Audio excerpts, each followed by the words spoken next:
Vinha de Luz, ditado pelo Espírito Emmanuel e psicografia de Chico Xavier. Objetivo da fé. Alcançando o fim da vossa fé, que é a salvação das vossas almas. Pedro, capítulo 1, versículo 9. Qual a finalidade do esforço religioso em minha vida? Esta é a interrogação que todos os crentes deveriam formular a si mesmos frequentemente. O trabalho de autoesclarecimento abriria novos caminhos à visão espiritual. Raramente se entrega o homem aos exercícios da fé, sem espírito de comercialismo inferior. Comumente, busca-se o templo religioso com a preocupação de ganhar alguma coisa para o dia que passa. Raciocínios elementares, contudo, conduziriam o pensamento a mais vastas ilações. Seria a crença tão somente recurso para facilitar certas operações mecânicas ou rudimentares da vida humana? Os irracionais, porventura, não as realizam sem maior esforço? Nutrir-se, repousar, dilatar a espécie, são característicos dos próprios seres embrionários. O objetivo da fé constitui realização mais profunda. É a salvação a que se reporta a boa nova, por excelência. E como Deus não nos criou para a perdição, salvar, segundo o Evangelho, significa elevar, purificar e sublimar, intensificando-se a iluminação do Espírito para a vida eterna. Não há vitória da claridade sem expulsão das sombras, nem elevação sem suor da subida.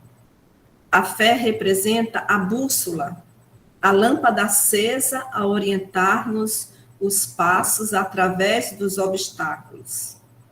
Localizá-la em ângulos inferiores do caminho é um engano de consequências desastrosas, porque muito longe de ser uma alavanca de impulsão para baixo, é a asa libertadora a conduzir para cima. Então, neste momento, convidamos a todos para juntos nos unirmos em oração, elevando nosso pensamento à espiritualidade superior, para agradecer a Deus, nosso Pai, o Criador de todas as coisas, por estarmos aqui, Senhor, sempre às quintas-feiras, neste mesmo horário, virtualmente, para ouvir a tua mensagem de amor e de fé. Te pedimos que os benfeitores espirituais que nos assistem na noite de hoje tragam para nós os melhores ensinos e que nos ajudem a vivenciar a mensagem trazida por Jesus, de amar a Deus sobre todas as coisas e ao próximo como a nós mesmos. E que com a tua bênção nos aprofundemos, Senhor, no conhecimento de nós mesmos e reconhecendo que todos nós estamos aqui nessa caminhada evolutiva e nos esforçando todos os dias para nos tornarmos pessoas do bem. Ilumina na noite de hoje a palestrante Ofélia, trabalhadora desta casa, que irá explanar sobre o tema Coração Angustiado. Abençoa, ó Pai, cada um de nós aqui presente e nos dê força e discernimento para enfrentarmos as dificuldades que se apresentam todos os dias em nossas vidas. Te agradecemos mais uma vez e permanece conosco hoje e sempre. Que assim seja. Então, nós convidamos a nossa colega Ofélia para que possa, nesses 30 minutos, explanar sobre o coração angustiado. Com você, Ofélia. Então, boa noite, que Jesus nos acolha, né, nesse momento, para que, diante das lições que serão explanadas, possa trazer tranquilidade para os nossos corações, não é isso? Então, a gente aprende o seguinte, que o nosso coração é um órgão que tem como uma função principal bombear, né, o sangue para o nosso organismo. E daí a gente também já aprendeu também que o coração tem sido um símbolo dos nossos sentimentos. É como se todos os sentimentos, né, por ele passassem e deixassem suas marcas. Pode ser marcas boas ou pode ser marcas ruins. E a gente escuta muitas das vezes o seguinte: aquela pessoa não tem coração, aí fulano tem um coração duro, aí ele tem um bom coração. Então a gente vê que nesse sentido aí não é o coração em termos de órgão, porque uma pessoa que não tem coração, a pessoa está desencarnada, ou alguma coisa nesse sentido, né? Mas sim em termos de emoção, em termos de sentimento, né? E daí, como a gente vai falar de um coração que está sofrendo tristeza, angústia, a gente começa a questionar o seguinte: quem nunca ficou preocupado? Quem nunca ficou nervoso, angustiado diante de umas situações assim de repente? Até mesmo o nosso coração fica bem apertado mesmo. E a gente pergunta, e muitas das vezes isso acontece por qualquer motivo. Não, a gente vai ver que a angústia, ela está sempre acompanhando toda a história da humanidade. Todos nós temos esses momentos de angústia, e isso é normal para a nossa condição, né? Então, podemos dizer o quê? Que a angústia é uma vaga tristeza que se apodera nos nossos corações sem nenhuma razão de ser. Então, a gente diz, por que está trazendo isso, essa emoção que eu estou sentindo? Por que eu estou sentindo essa emoção? Às vezes, a gente entende, a gente sabe exatamente por quê, mas tem outras vezes que a gente não sabe as raízes. Por que nós estamos passando por isso? É algo que eu vejo que eu preciso avaliar o que é que está acontecendo, que está me fazendo eu ficar num estado de tristeza, né?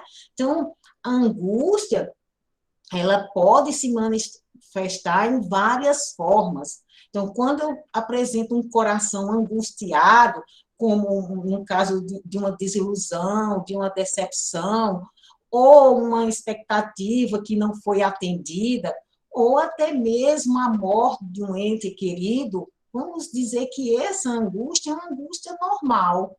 Então, são sentimentos que a gente tem, claro. Se a gente não tivesse, então tinha algo de errado. Isso? Então, mas muitas das vezes são sentimentos que a gente não sabe a causa. Então, a gente sabe a causa de eu perdi o emprego, eu perdi uma opção de melhorar na minha vida, ou uma morte de um ente querido. A gente está sabendo a causa. Isso aí, a gente sabe que isso é um processo que vai nos trazer tristeza. Agora, o problema é o seguinte, é quando eu já vou alimentando algo que eu não sei de onde é que vem aquela tristeza, né?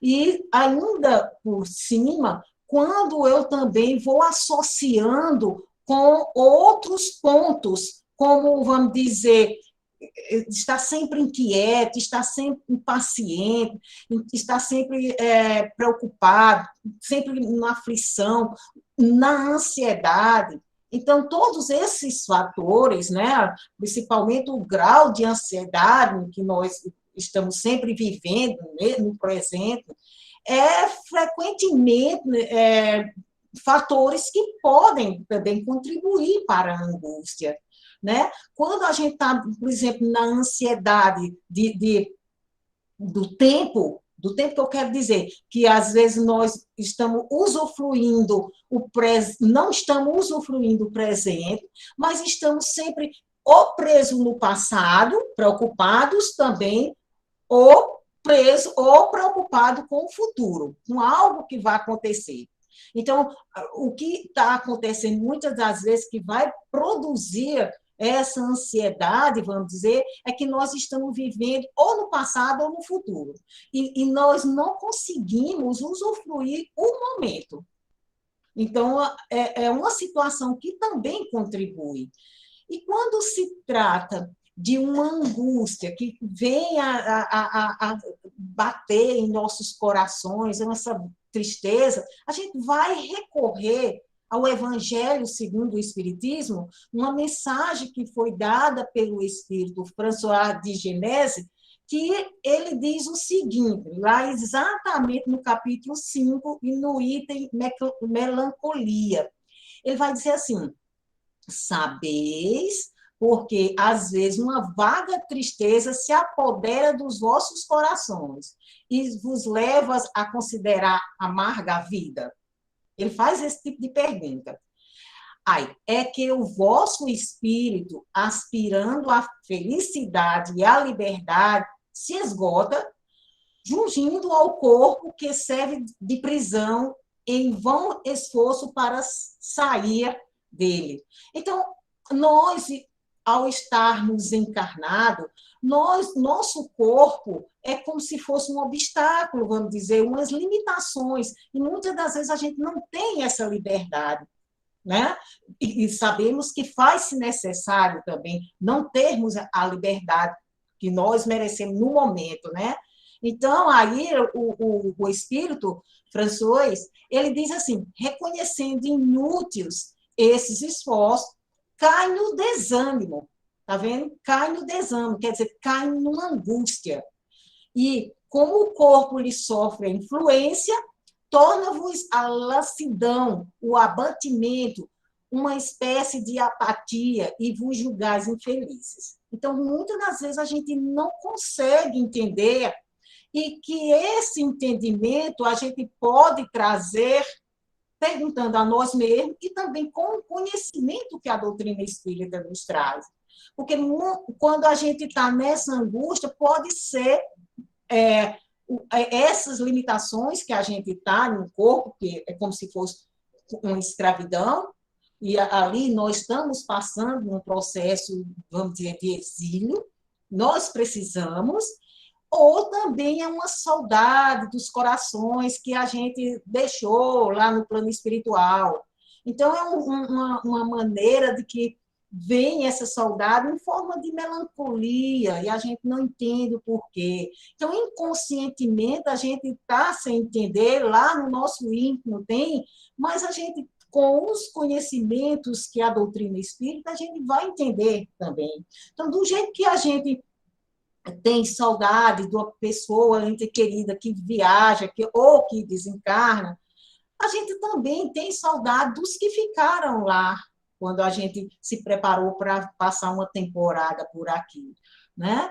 Então, o Espírito, ele traz uma mensagem de reforço para cada um da gente. Ele diz assim, crede-me, resistir com energia a essas impressões que vos enfraquece a vontade. Essas impressões, ele quer dizer que são inatas no espírito de todos os homens, aspirações para uma vida melhor, mas não as busqueis nesse mundo. Então, significa o seguinte, que nós aqui no mundo de provas e expiações, vamos ter essas emoções, vamos ter esse sentimento que vai nos manifestar como uma carência, como um medo, como um vazio, ou até mesmo uma insegurança. Então, nós mesmos ainda estamos nesse mundo aqui, onde estamos mais direcionando os nossos pensamentos para uma vida terrestre, e que muitas das vezes nada tem mais a ver do que as coisas materiais, aí isso pode trazer uma angústia, porque muitas das vezes as coisas materiais não vêm sanar esse vazio, essa carência. Não vem. E por mais que traga os objetos ou algo que venha, mas é questão de minutos, de segundos ou até dias, mas depois voltamos de novo para aquela angústia. Né? Mas quando a gente trata de um mundo já superior, dos espíritos são elevados, então esses sentimentos também, esses sentimentos que os espíritos elevados já não existem, vamos dizer, já não há mais essa situação de angústia. Então, lá no Evangelho, que está lá no capítulo 3, exatamente no item 11, Kardec vem dizer isso, dizendo que esses mundos de espírito superior, eles já estão gozando de uma eterna serenidade. Isso já proporciona uma alegria eterna. E eles estão livres de ser perturbados pelas angústias dessa vida material que a gente tem. Então, são espíritos que já estão voltados mais para uma vida espiritual do que para uma vida material. Então, eu preparando aqui a nossa palestra, lá no livro Boa Nova, no capítulo 8, Humberto de Campos, através da psicografia de Chico Xavier, ele tem um capítulo que o nome é Bom Ânimo. E lá ele vai relatar uma passagem com um diálogo de Jesus com Bartolomeu, onde é um apóstolo que foi muito dedicado e a todas as ações que Jesus fez, todas as possibilidades que ele empregou lá, acompanhou o mestre na tarefa divina, mas Bartolomeu ela se apresentava muito triste. Era uma tristeza que muitas das vezes dava para perceber que Jesus, como lê a alma, né? E inúmeras vezes Bartolomeu estava ali naquela situação de tristeza.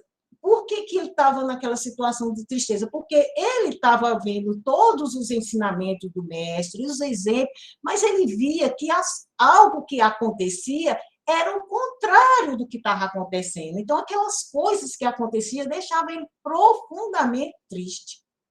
Só que essa tristeza que ele tinha estava já impedindo de fazer as suas realizações.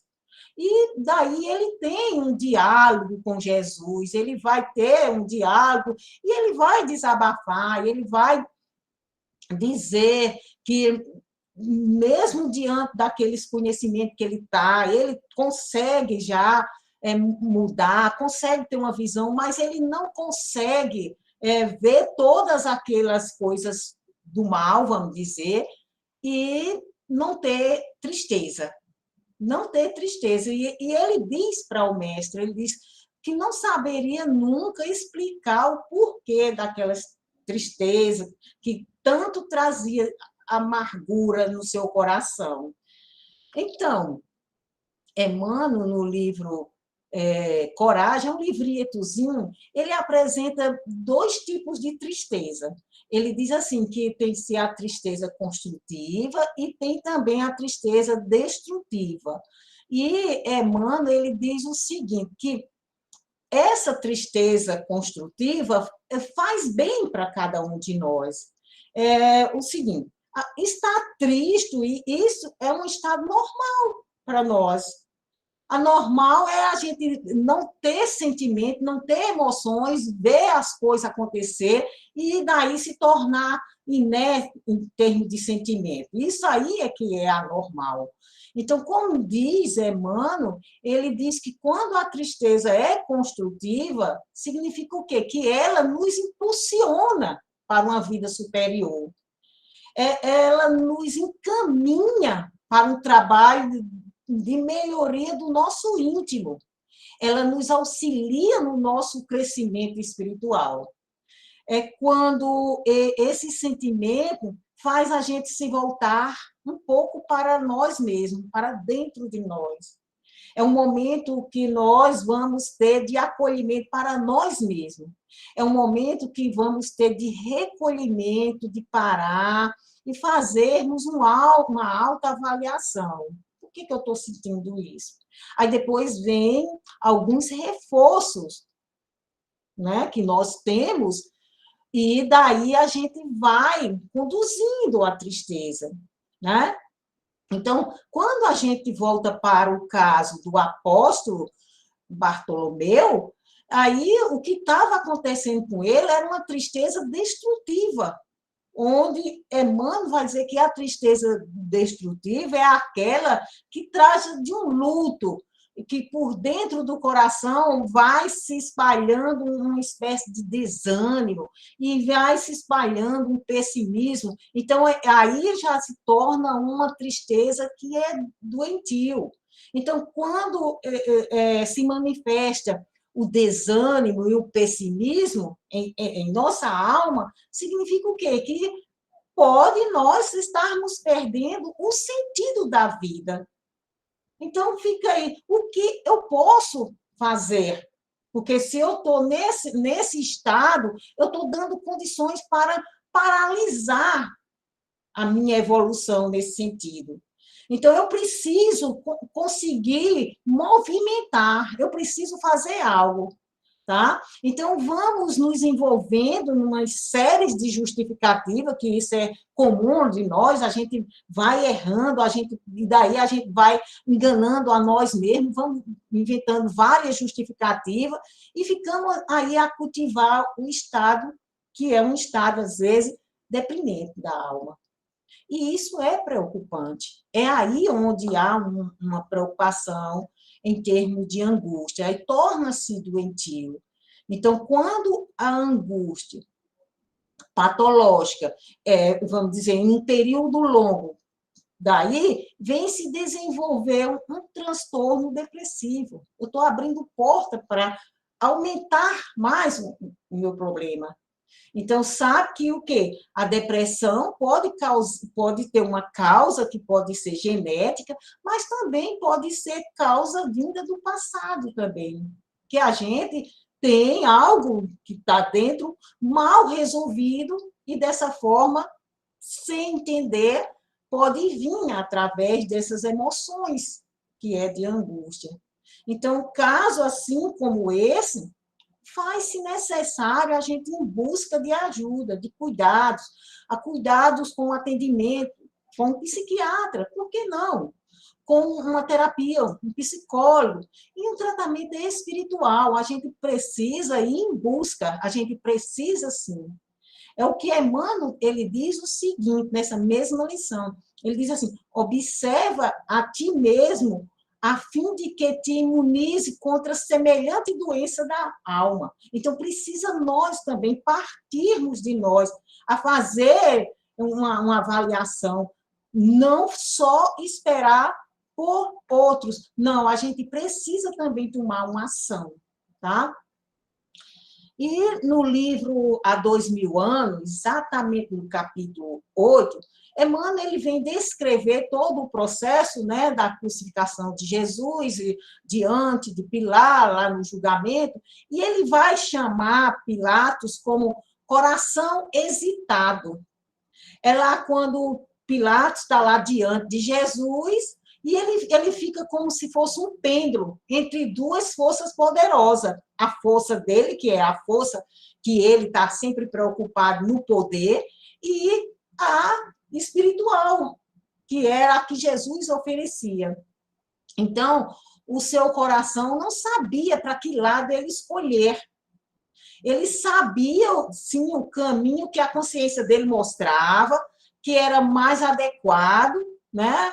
O outro lado, que é o caminho correto, mas ele foi para o caminho tentador, o caminho que atendia os seus interesses. Por isso que Emmanuel chama ele coração hesitante.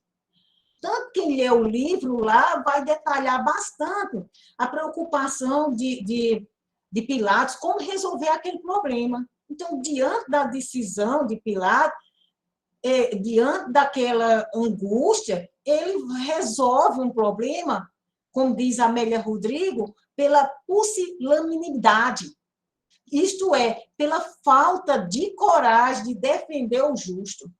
Foi isso que aconteceu. Então, Pilatos, ele sabia que Jesus era inocente, diante daqueles atos, ele sabia muito bem, mas ele tinha aqueles conflitos internos, aquele conflito egoísta, e também, mesmo depois da morte de Jesus, aí vem outras contribuições que ele foi condenado por corrupções, e aí ele acaba suicidando e piorando mais ainda a sua situação. Então, no livro Calma, que é um livritozinho de Emmanuel, nas mãos de Chico, ele tem um parágrafo, um capítulo que diz assim, nas crises. E logo no primeiro parágrafo ele diz assim, estarás talvez diante de algum problema que te parece positivamente insolúvel, quer dizer, sem solução. Aí não acredite que a fuga te possa auxiliar. Não acredito. Aí lá no finalzinho ele diz assim, ó, se nenhuma iniciativa de tua parte é capaz de resolver o problema em foco, nunca recorra à violência, mas sim continua trabalhando, entrega-te a Deus. Então é isso, é o que a gente vai verificar que, sim, a gente está diante do problema, mas entrar em pânico, será que tem solução? Então, Emmanuel diz o seguinte com relação a Pilatos. Ele diz o seguinte, que Pilatos, de um lado, era consciente, né, do que estava acontecendo, tá? Mas ele não transmitiu, por outro lado, a vontade superior, que era dos planos divinos. O que foi que ele atendeu? Ele atendeu os desejos ameaçadores, que era a vontade inferior dos planos mais baixos do mundo, né? Então, aí a gente pode dizer que o coração de Pilatos como hesitante, a gente também pode estar nessa situação. Quando estamos entre algo justo, algo correto, que vai requer sacrifício nosso, que vai requer renúncia nossa, mas por muitas das vezes, por cômodo, aí a gente não vai atrás de atender a justiça, de atender a verdade, né?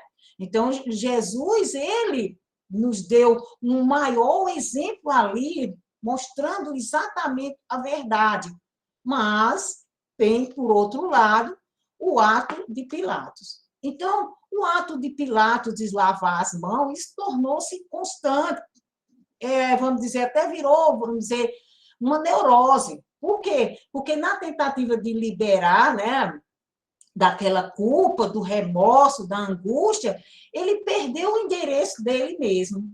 É quando a gente fica alimentando a angústia, a gente vai terminar perdendo o endereço de nós mesmos, perdendo o sentido da vida, vamos dizer. Então, é preciso muito cuidado e é preciso ação. Então, a nossa identidade maior, que somos filhos de Deus, nós devemos sempre pensarmos que estamos ali fracassando, sim, mas temos caminhos a seguir. Não tentar estar alimentando um remorso e muitas das vezes desenvolvendo aí transtorno, né, no nosso interior, muitas das vezes causando uma doença que às vezes é preciso sim ir atrás de cuidados, ir atrás de como eu chegar a um estágio de equilíbrio, né? Então, quando a gente encontra a nossa própria consciência, muitas das vezes vêm as dores que se apresentam de forma de ansiedade, de neurose, de depressão, de tristeza, de angústia. Aí pergunta, mas como eu posso fazer para sair desse estágio? Como é que eu posso? Aí nós temos duas opções. Uma é ficar depressivo e a mim ficar o tempo todo angustiado, criar aquele campo de concentração e cada vez piorando. Outra é escolher viver. É eu ter o que fazer. O que eu tenho que fazer? É eu verificar que eu preciso ter um encargo naquela encarnação, naquela existência que vem preencher meus vazios. É eu sair da inércia, é eu tirar os pensamentos ruins, é eu tentar alimentar pensamentos bons. Então, de acordo com o que a gente aprendeu da posição de Pilatos, mas também a gente pode trazer também situação que Simão Pedro vivenciou, onde Simão Pedro, nas suas inquietações, né, Jesus chama a atenção, e Jesus ainda diz o seguinte, que a experiência te ensinará melhores conclusões, porque, em verdade, te afirmo que ainda esta noite o galo cantará sem que tenha negado 3 vezes. E realmente aconteceu isso, né? Então, essa experiência que Pedro teve foi, vamos dizer, teve essa angústia, teve esse remorso, ele passou por esse remorso, ele se envergonhou de si mesmo, né? Mas ele também teve momento de chorar amargamente, mas Pedro ele permitiu-se lapidar e tornou-se referência para todos nós. Então, Pedro deu esse impulso, né? Não ficou na inércia. Ele errou, vamos dizer, mas não ficou na inércia. Então, a gente tem que pensar o seguinte, trazendo as palavras do Espírito Lázaro, que está lá no Evangelho segundo o Espiritismo, exatamente no capítulo 17. Ele diz assim, que o dever é a obrigação moral, primeiro para consigo mesmo e depois para com os outros. É uma lei da vida. E Lázaro ele também vem dizer o seguinte, que o dever cumprido é fonte de alegria e de paz. É questão, vamos dizer, de consciência tranquila. Então, ele ainda continua dizendo que não há lugar para sentimentos de culpas ou para remorso quando temos consciência do dever cumprido. Não há inquietação, conflitos internos. Então, esse é o caminho, essa é a receita, é a gente procurar fazer o nosso papel, é a gente procurar verificar onde é que eu estou errando. O que Joana de Anjos vem dizer é o seguinte, que uma consciência tranquila, que não traz remorsos de atos passados, nem teme ações futuras, gera harmonia. Olha só, é um convite que ela também está dizendo para que nós possamos estar sempre fazendo o nosso papel, cumprindo a lei da vida. Então, nada de fora perturba. Um coração tranquilo que pulsa ao compasso do dever retamente cumprido. Então, eu estou fazendo um caminho de uma conquista de paz interior. Essa paz é preciso o quê? Esforço. É preciso esforço. Então, Emmanuel diz no livro Caminho, Verdade e Vida, na lição 89, que ele diz assim, todos os aprendizes nessas condições, naturalmente, fracassaram e choraram amargamente. É o caso de Simão Pedro. E a gente também, muitas das vezes, a gente erra, mas que a gente possa ter um momento de chorar, ter um momento nosso mesmo, aquela angústia que é construtiva, e daí eu tenho um momento para mim mesmo, e eu vou partir para me corrigir. É todo esse caminho que a gente tem que fazer.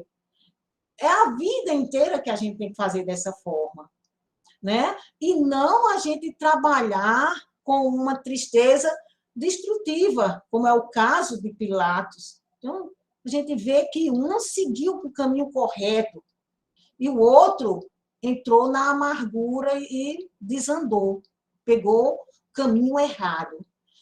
Então, diante dos nossos obstáculos, diante das nossas angústias que nós temos, que nós procuramos, sim, ter força. Digamos que a gente ainda está enfraquecido, mas a gente tem que se lembrar que Deus está sempre do nosso lado.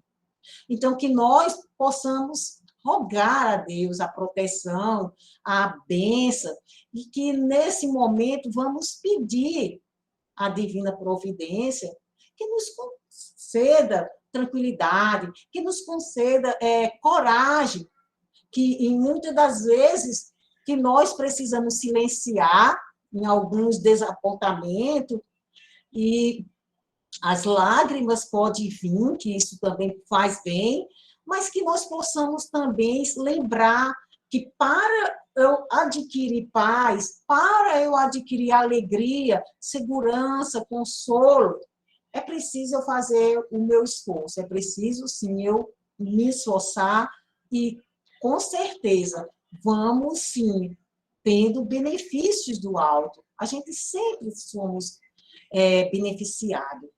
Então, é isso, meus irmãos, que nós possamos estar sempre refletindo, se estamos num estado de tristeza, de angústia, vamos lembrar de todos os ensinamentos do Mestre e que nós possamos ter como apoio, como exemplo, né?